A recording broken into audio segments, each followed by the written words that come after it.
Hey guys, I've summoned my girlfriend to record a bit of a podcast chat about the new Wonder Woman movie with me. Hi. So we both we went and saw this movie in the cinema, and just a quick disclaimer: our movie had some like kind of interesting sound issues, so we missed a couple of lines of dialogue, which may or may not have been important. It was annoying at first, but then it kind of became funny. Yeah, it became a bit of a meme where people just started giggling.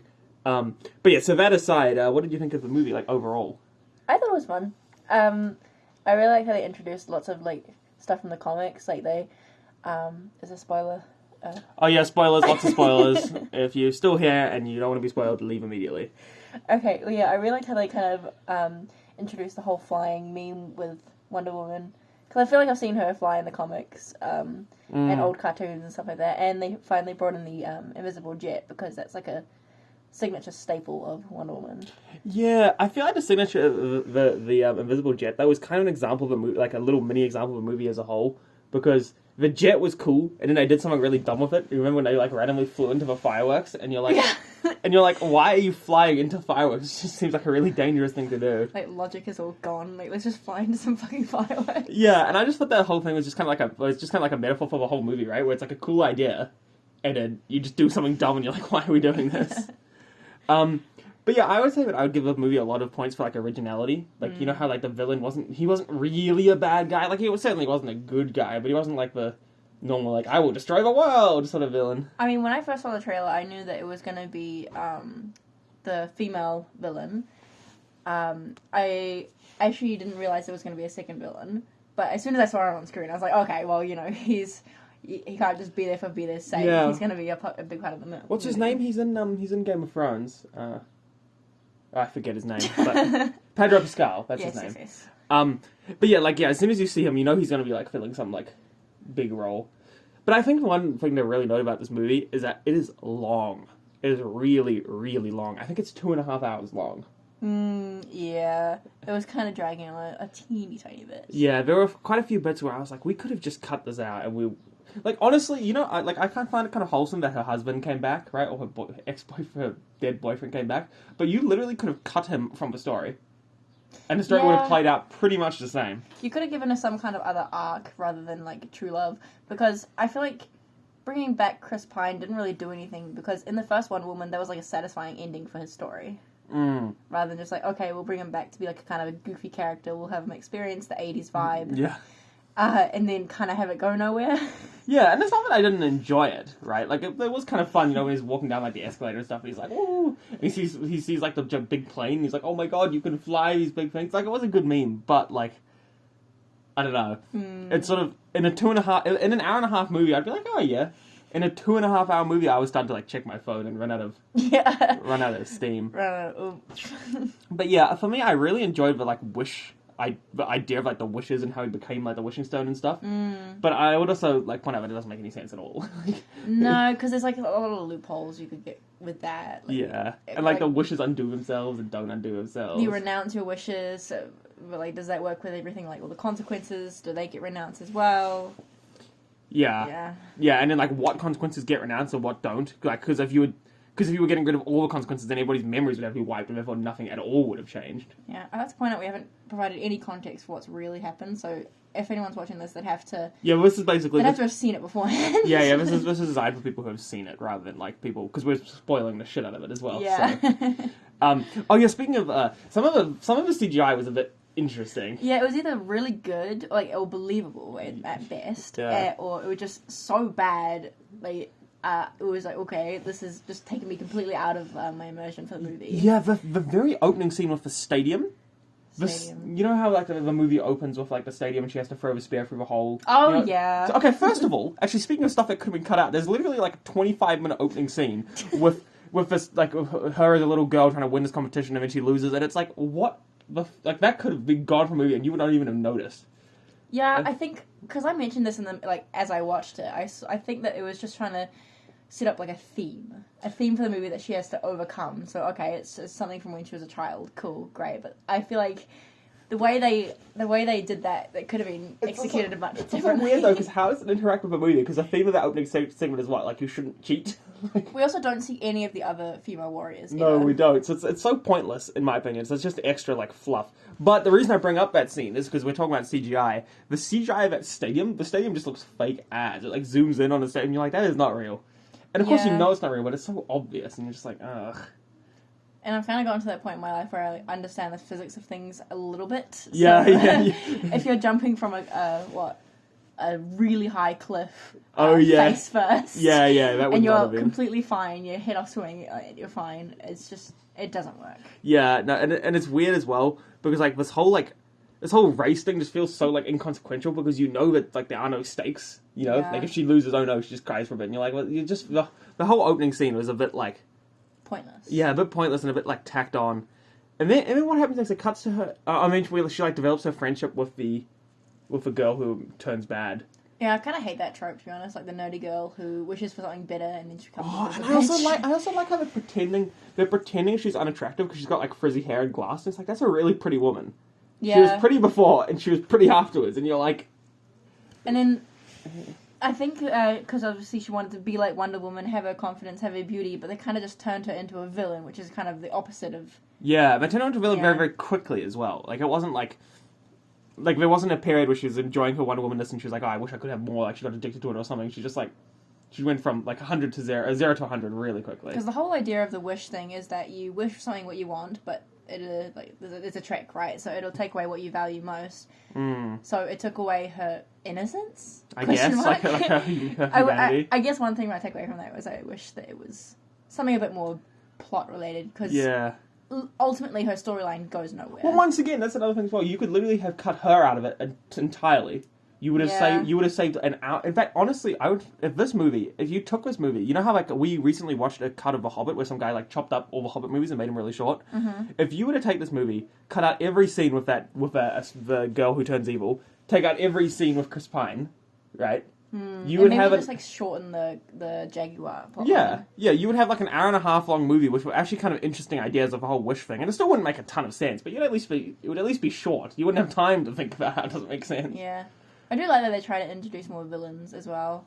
Yeah, I would just I honestly I'd give this movie just a lot of points for originality. Yeah. Like, even though it was long and it kind of fucked up a bit and there was like weird pointless stuff, at least it wasn't like a degenerate like a Marvel movie where at the end is like a giant laser into the sky and if I don't stop it the world's gonna blow up or something. Yeah. And you're like, well, I've never seen this before.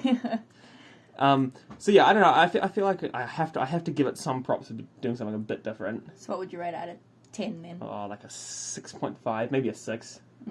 I'm in between 5 or 6. Yeah, which I to be honest though, I really did not like the first one. So I love the first one. I would actually say this one is, funnily enough for me, this is an improvement on the first one. No, I thought the first one was really good.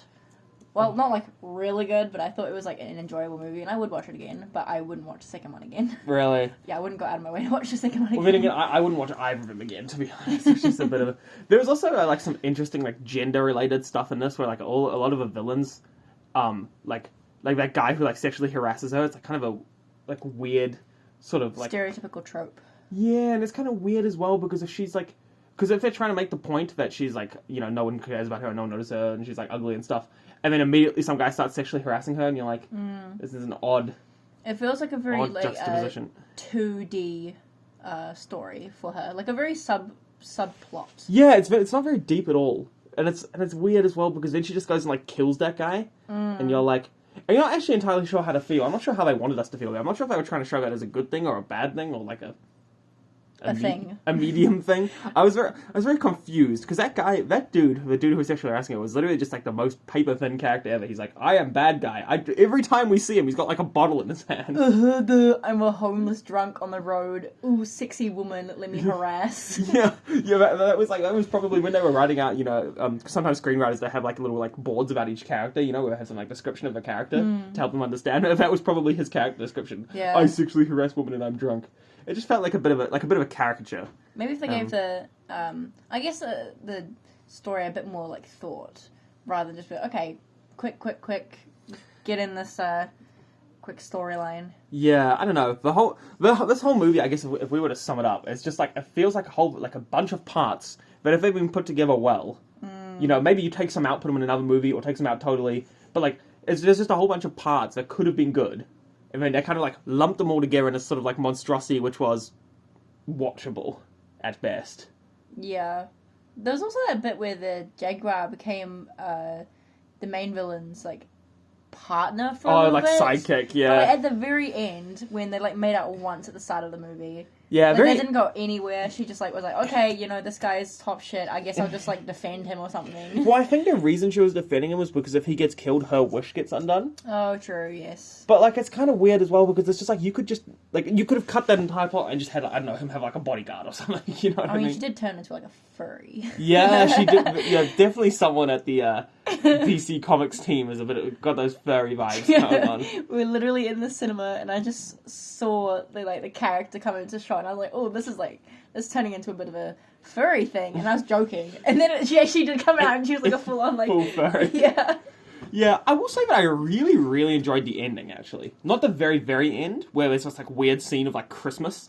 I don't know. I feel like they just added that Christmas scene because they realized they were going to be releasing it at Christmas, and they just quickly shot some Christmas scenes at the end. I guess so, yeah. But the scene before that, you know, where like Wonder Woman has like defeated the Jaguar girl, and she's like confronting him, and she's like, "Bro, you're like," and she's talking to everyone with that like the truth whip thing. Yeah.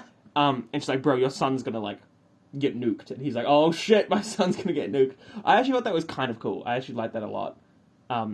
And so I think that's honestly that last scene for me saved a lot of the movie because I was like, at least it's ending well. There's one little technical thing I didn't like about it because we plainly saw shots that she was trying to get into like this whirlwind of whatever the sky was making. Yeah, yeah. And she had no luck, and then you know it cuts to her speaking for a little while, and then boom, you know the lasso's around his leg. Like, how did it get there? The whirlwind was still going. Like, it just doesn't make sense. Yeah, that's actually true because it literally showed us her like failing to lasso him. Yeah. And then, yeah, you're right. Actually, I didn't even think about that. It's just like, it just cuts to lasso being around him, and you're like, oh, okay. So I guess the directors just ignored that little... Oh, yeah, just one thing I wanted to chuck in as well is that, like, the thing with the president, like, was that supposed to be a subtle dig at, like, Trump? Where, like, the president, he's like, what do you want? And the president could literally ask for anything, right? Like, the president could... human male who probably has family, who has, like, some kind of life. Probably likes his country, but the first thing he asked for is, like, I want more nukes. Oh, I'm a man in power, what do I want? More weapons. Yeah, so I feel like that was, like, a very unsubtle dig at Trump, I think. Like, I don't know. I mean, Trump has been developing... Haha, wink, wink, and nod, nod. Yeah. There is definitely some gendered stuff going on in this movie. Like, some very deliberate, like gender politics in this movie. And it's not too bad, but you kind of notice it with, like, all the male characters, other than Chris Pine. The male character's like, I want nukes. That's all I want in my life. I want nukes. And the other male character's like a bad father, and you're just like, you just feel the gender stuff coming through a little bit. You just feel like that was in the back of some of those writers' minds. Yeah. There was one scene at the start of the film, which I pointed out to you while we were watching, is that, I don't know, these robbers, like, one of them drops a gun, but you made the point that, like, everyone in America has guns, but everyone in the scene was freaking out, and I thought maybe that was, like, a little subtle, like, psychological thing to the viewers. Yeah, like, guns are bad. Guns are bad. You should act like this when you see a gun, which is true, I believe. Yeah. I know that whole opening scene is a bit interesting. I really like that thing where he's like, the guy gets really scared, so he just starts hanging that girl over the banister. I just thought that was a fun... Yeet. Yeah, it was like creative, because you know how normally that scene would play out where he would like hold a gun to her head, right? I thought it was just kind of a creative way to take it where he just like holds her off the banister. Yeah. And it really added to the tension, because when you see something like a little girl hanging off a banister, you're like, holy shit, I don't want her to drop off the banister, Yeah. you know? Yeah, is there anything else you wanted to tack on? On that note of, like, cutting unnecessary things out, with this specific scene, there's just, like, a few shots of Wonder Woman just, like, smiling at this little girl, and she got through to a teddy bear, and she's like, yeah. Oh and my the girl's God. like, yeah. And then Wonder Woman's like, yeah. Like, oh yeah, Wonder Woman was so badass, oh yeah. That is true, actually. There's like this... That opening scene, the scene where, you know, those robbers are trying to rob a place and they've got the gun, right? A whole bunch of that just plays out like random, like, Wonder Woman jerk-off stuff. She's like, I'm so cool. Look at me swinging from, like, I don't know. Like, my lasso. Lasso. Actually, you know what? Swinging from the lightning... I don't care what you tell me, that was fucking dope. Oh, yeah, there's a scene where Wonder Woman, like, takes her lasso. There's two different scenes that really kind of interested me. There's one scene where she just, like, uses her, like, whip on air, and uses air to pull her, which is a bit interesting. And there's one where she uses her whip on lightning, and lightning isn't solid, so I don't know. That was just a bit... I a have, bit I have a odd. theory about her lead up to her like flying reveal. That the whole movie about her boyfriend being a pilot and stuff, and her being so fascinated with flying. Bam! That's all for that one little Yes, bit. That's They my were all theory. building up to that one thing. Yeah. Yeah. But yeah, overall, if we were to just quickly summarize our points, it's a very bloated movie. There's a whole bunch of random extra shit. At least it's trying to do something different, but it kind of fails. Yeah. Yeah. Probably wouldn't recommend, but yeah, I'm not... I mean, we got to watch it as a fun fact for anyone who's still here. We actually got to watch the movie for free, basically. Because of the sound issues that we described at the start, we just got a ticket to another movie at any time we want. So, Even though it wasn't even that big of an issue for us. it was a bit annoying, but it wasn't, like, huge. But what I'm saying is that I'm pretty glad I got this movie for free, because I don't think this movie would have been worth the amount of money I paid for it. Nah. Nah, man. So shall we end on that note? Yeah. Awesome. Thanks very much for listening, and we'll catch you on the next one. See you later. Bye.